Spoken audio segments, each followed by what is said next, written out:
Initiative citoyenne avait dénoncé très tôt le scandale des vaccins HPV, Gardasil et Cervarix, donc soi-disant contre le cancer du col de l'utérus.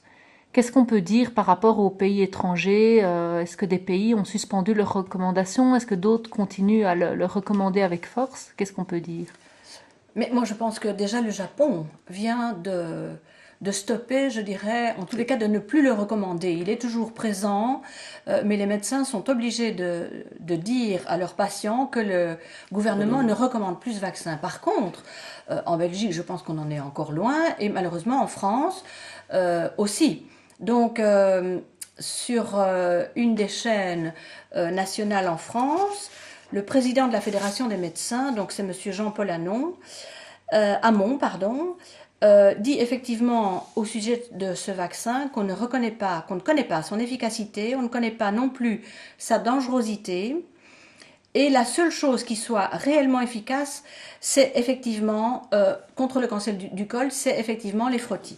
Et donc, malheureusement, le gouvernement a préféré mettre 300 millions d'euros pour quelque chose dont on ne connaît pas l'efficacité, mais qui effectivement présente des dangers, je dirais, indéniables, puisqu'il y a une multitude de dépôts de plaintes déjà qui commencent à poindre en France particulièrement. Alors ici, moi j'ai la mise à jour des chiffres du mois de janvier 2014 aux États-Unis. Donc il y a des infirmes 1048 cas, décès 157, n'ont pas récupéré 6653, frottis du col anormaux 554, alors dysplasie du col de l'utérus 234, cancer du col de l'utérus 72, cas où le pronostic vital a été engagé 606, visite aux urgences 11 223, hospitalisation 3424, etc., etc.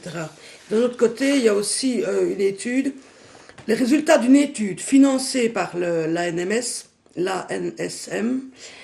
ne seront attendus qu'en 2016 concernant l'aluminium. Donc, on sait que l'aluminium se retrouve dans pas mal de vaccins, notamment pour le HPV.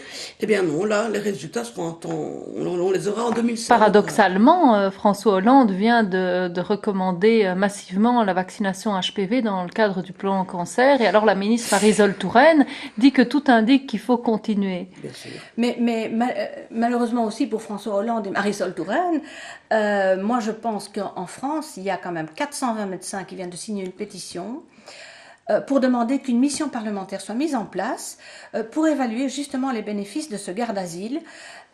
Et donc, ils sont rejoints par 200 sages-femmes. Donc, je pense quand même que les choses commencent à bouger.